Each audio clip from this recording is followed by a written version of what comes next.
j'ai une petite question pour toi. Est-ce que tu t'es déjà demandé pourquoi, par exemple, ce collègue qui est, on va dire, pas super brillant, mais qui n'hésite pas à s'approprier les idées des autres, c'est lui qui vient d'être promu? Ou pourquoi, par exemple, cette personne que tu trouves insupportable cartonne sur les réseaux avec son business? Ou alors, pourquoi ton pote ultra talentueux, mais trop gentil, galère à se faire connaître? Alors si ça te parle, c'est pas un hasard, parce qu'il y a une étude de l'université de Strasbourg qui a révélé que les personnes considérées comme trop gentilles gagnent en moyenne, écoutez bien, 28% de moins que leurs homologues un peu plus assertifs. On parle pas de méchanceté, on parle d'assertivité. Ça peut paraître choquant, en tout cas moi je trouve ça choquant, parce que c'est l'objet de ce que on va parler, on va aborder aujourd'hui. On va justement mettre à jour cette vérité qui n'est pas obligatoirement agréable à entendre. Pourquoi certains gentils échouent souvent là où les méchants pourraient éventuellement triompher? Alors, juste une chose, j'ai construit ma vie autour de cette valeur qui s'appelle la gentillesse. Et je ne changerai pas ça pour tout l'or du monde. Mais c'est important de ne pas confondre gentillesse et faiblesse, et puis de comprendre que cette gentillesse, on peut la contrebalancer.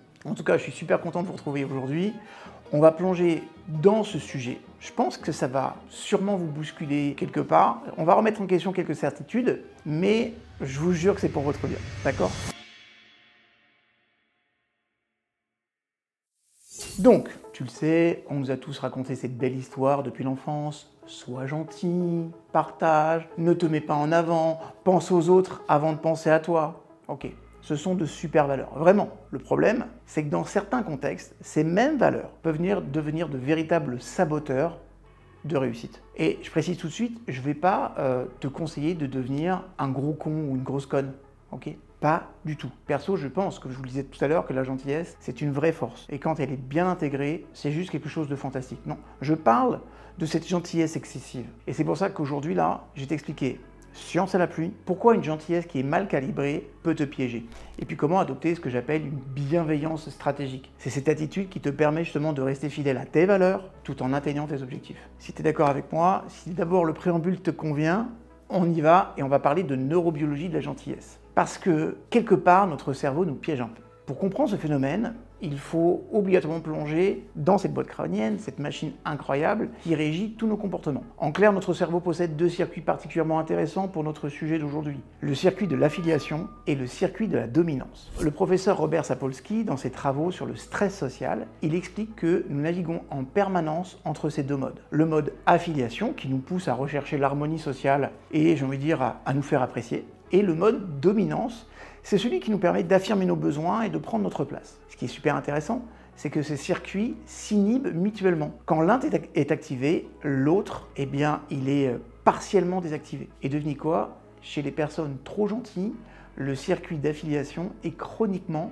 suractivé, au détriment du circuit de dominance. Il y a une étude française encore menée par l'INSERM en 2022 qui a même révélé que chez les personnes trop conciliantes, l'amygdale, cette partie du cerveau qui gère notre réaction au danger, s'active beaucoup plus fortement face à un potentiel conflit social que face à une perte matérielle. Bon, je le dis différemment, pour ces personnes, risquer de déplaire est littéralement perçu comme plus dangereux que de perdre de l'argent ou de perdre des opportunités. Il y a aussi autre chose qui rentre en jeu, c'est ce qu'on appelle l'hormone du people pleaser.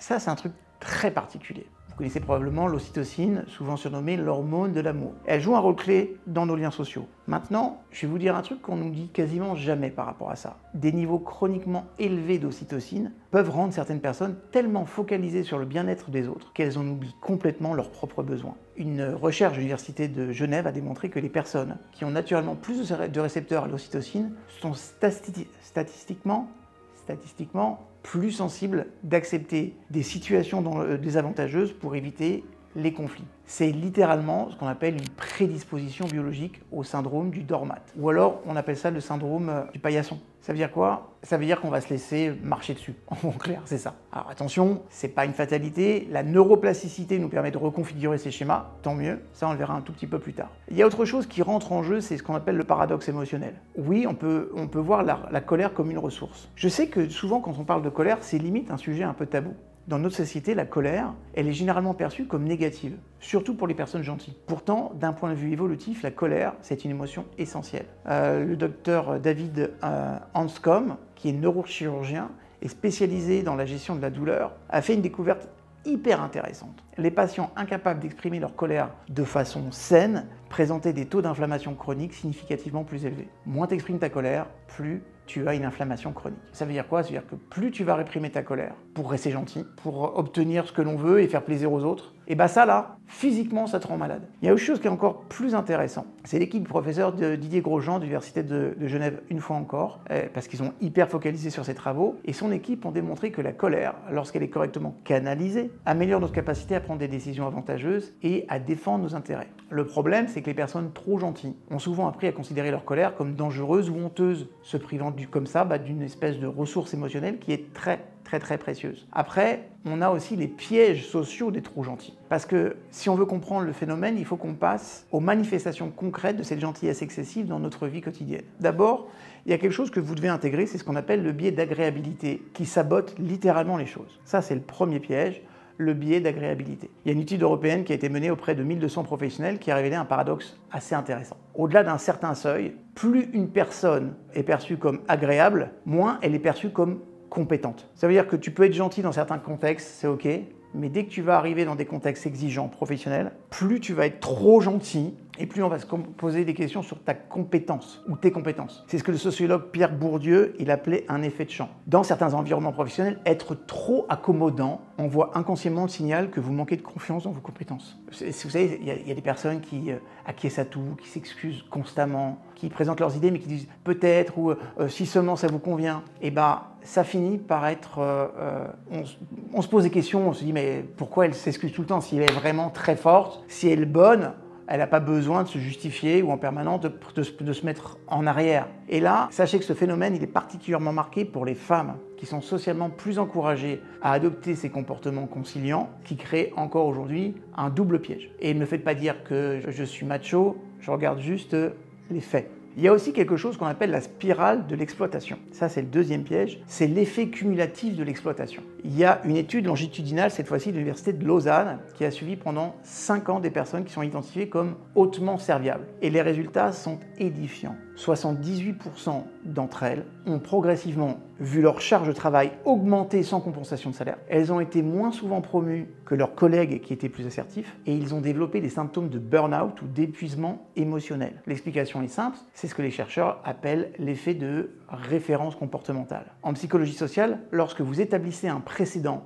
en acceptant des demandes qui sont déraisonnables, vous créez une nouvelle norme dans la façon dont les autres s'attendent à ce que vous vous comportiez. Concrètement, si tu dis toujours oui, ton non devient une anomalie que les autres auront du mal à accepter. Ça aussi, c'est intéressant. Il y a aussi le cercle vicieux de l'invisibilité. On parle même dans ce piège-là d'invisibilité progressive. Il y a des recherches en psychologie organisationnelle qui ont mis en évidence un phénomène hyper intéressant une fois encore. Les personnes qui ne s'affirment pas deviennent littéralement invisibles dans les dynamiques de groupe.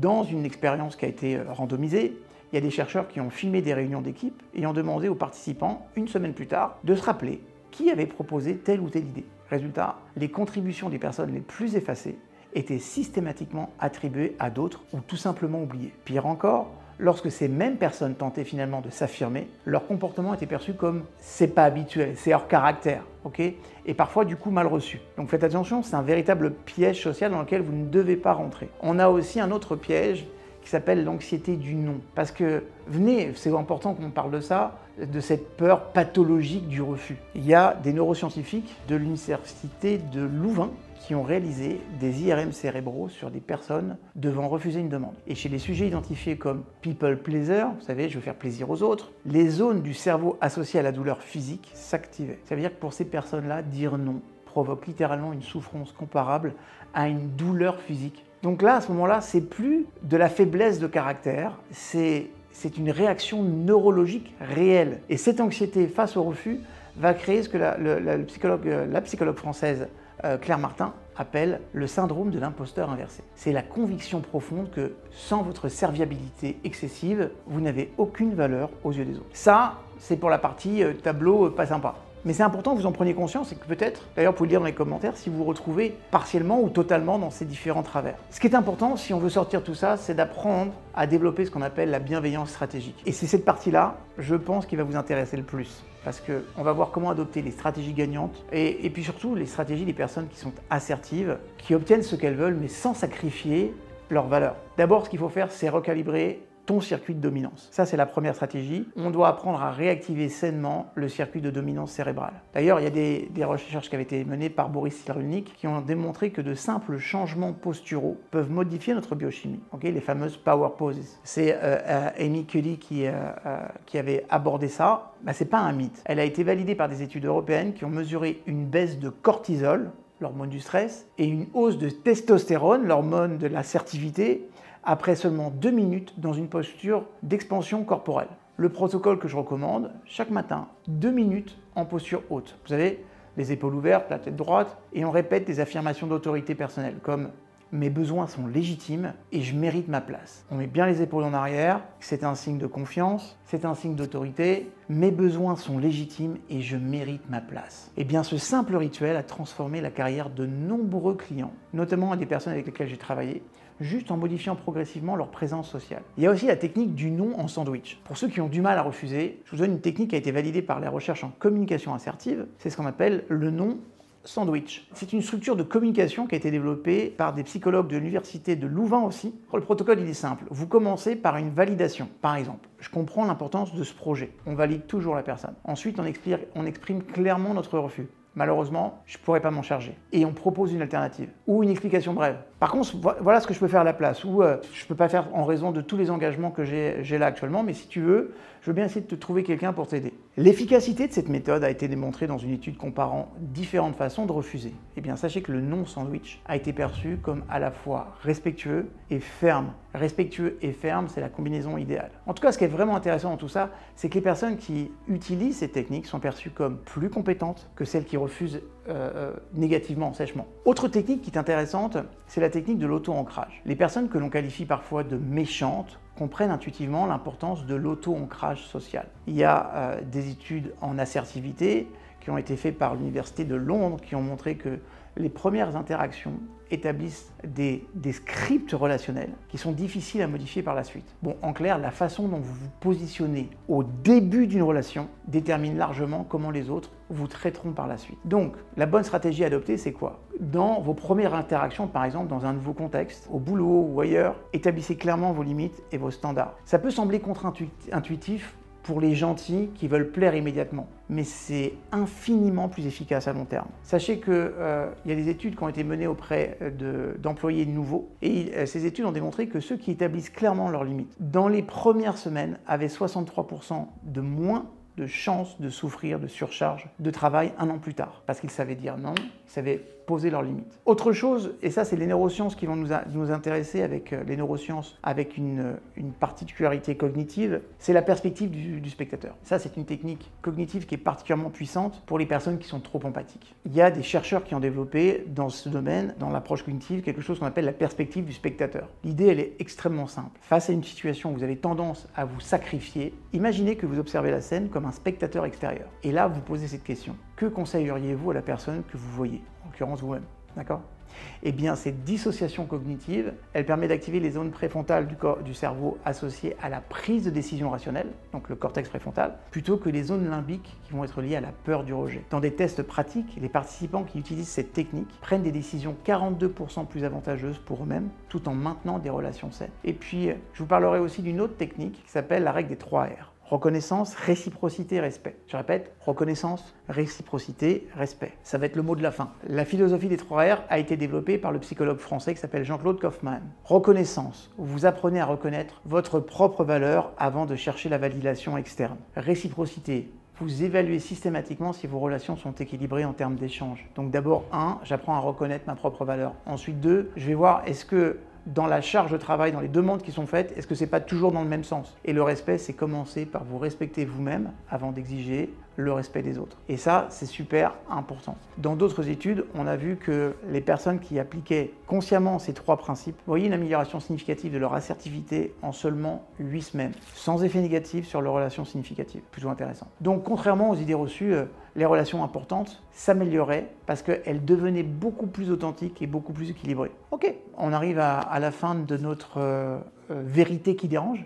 Alors oui, une gentillesse mal calibrée, ça peut effectivement nous saborder. Et oui, certaines attitudes perçues comme égoïstes sont en réalité essentielles à notre épanouissement. Mais rappelle-toi une chose, il ne s'agit pas de devenir un connard sans scrupules. Il s'agit d'adopter ce que j'appelle une bienveillance stratégique. Cette capacité à rester fidèle à tes valeurs tout en défendant sainement les intérêts. En tout cas, c'est important pour qui veut se développer. Vous savez, notre cerveau, je ne cesse de le dire, il est incroyablement plastique, malléable. Et ces circuits de dominance et d'affiliation dont nous avons parlé peuvent être recalibrés avec des pratiques et un petit peu plus de conscience. Donc je vous propose un petit défi. Voilà, un défi simple pour les 7 prochains jours. Vous choisissez une situation dans votre vie où vous vous sentez habituellement trop gentil et vous appliquez l'une des techniques que j'ai expliquées aujourd'hui et vous observez les réactions. Et puis surtout, notez vos sensations. C'est très important. Okay, vous risquez d'être surpris. Non seulement le ciel ne va pas vous tomber sur la tête, mais vous pourriez découvrir un nouveau niveau de respect, d'abord envers vous-même et ensuite de la part des autres. N'oubliez pas de partager votre expérience en commentaire, ça me fera vraiment plaisir. N'oubliez pas de vous abonner si ce n'est pas encore fait, ça me fera encore plus plaisir. Et si vous activez la petite cloche, eh ben, vous pourrez vous envoyer la grosse cam toutes les semaines. Et faites circuler aussi cette vidéo à ces personnes qui sont trop gentilles ou que vous connaissez, je pense qu'elles vous remercieront. Je vous dis à très bientôt, je vous souhaite une très belle réussite et de pouvoir vous affirmer avec beaucoup de bienveillance. À très bientôt.